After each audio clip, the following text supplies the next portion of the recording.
Bismillah, alhamdulillah. We'd like to pick up where we left off. We were talking about the non-Muslims who had considered Muhammad, peace and blessing be upon him, as a great and laudable man. We'll go with number 6 of the 12. It's Mahatma Gandhi. When his book he wrote in Young India, he said, I wanted to know the best of one who holds today undisputed sway over millions of mankind.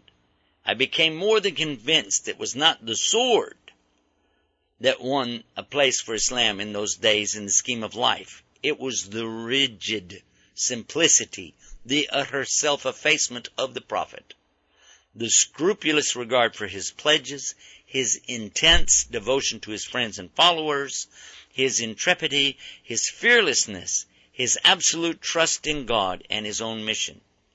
These, and not the sword, carried everything before them and surmounted every obstacle.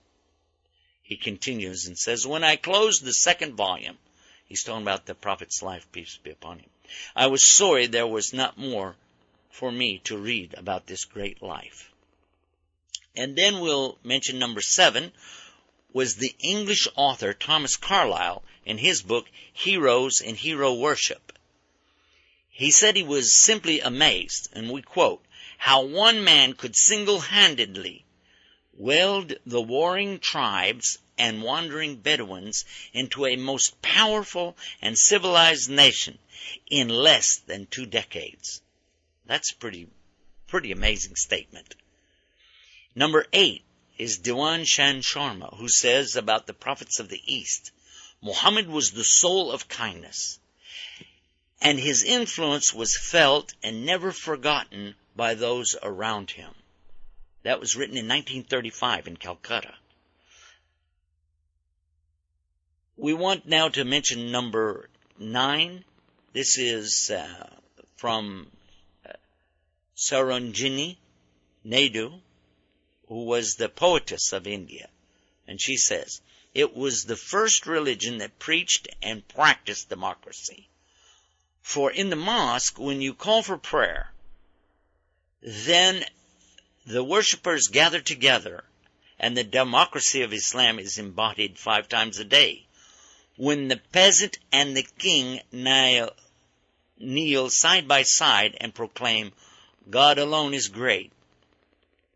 And she says, I have been struck over and over again by this indivisibility of unity of Islam that makes man instinctively a brother to his fellow man. Number 10. This is Professor Horungri, who says the League of Nations was founded by the Prophet of Islam. I'm going to have to do number 10 again. You'll have to edit this. Number 10. In the words of Professor Horungri,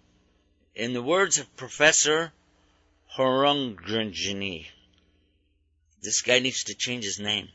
In the words of the great Professor Horungri, the League of Nations, founded by the Prophet of Islam, put the principle of international unity and human brotherhood on such universal foundations as to show candle to other nations. And he continues, the fact is that no nation of the world can show a parallel to what Islam has done towards the realization of the idea of the League of Nations. Number 11 is Edward Gibbon and Simon Oakley on the profession of Islam, and they write about the history of the Saracen empires, and they begin with the quote of the testimony of faith in Islam, which is, I believe in one God and Muhammad, an apostle of God. This is the simple and invariable profession of Islam. The intellectual image of the deity has never been degraded by any visible idol.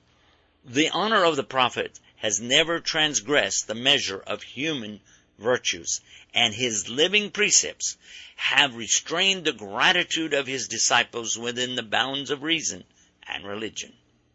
This was written in 1870, and it's on page 54 of History of the Saracen Empires. Now we'll move to number 12. Wolfgang Goethe, perhaps the greatest European poet ever, writes about the Prophet Muhammad, peace be upon him, and he says, He is a prophet and not a poet. Therefore, the Quran is to be seen as divine law and not as a book of a human being, made for education or entertainment. Now we've listened to what 12 non-Muslims have had to say about this great man, Muhammad. We'd like to begin our A to Z for you in our next chapter coming up right now.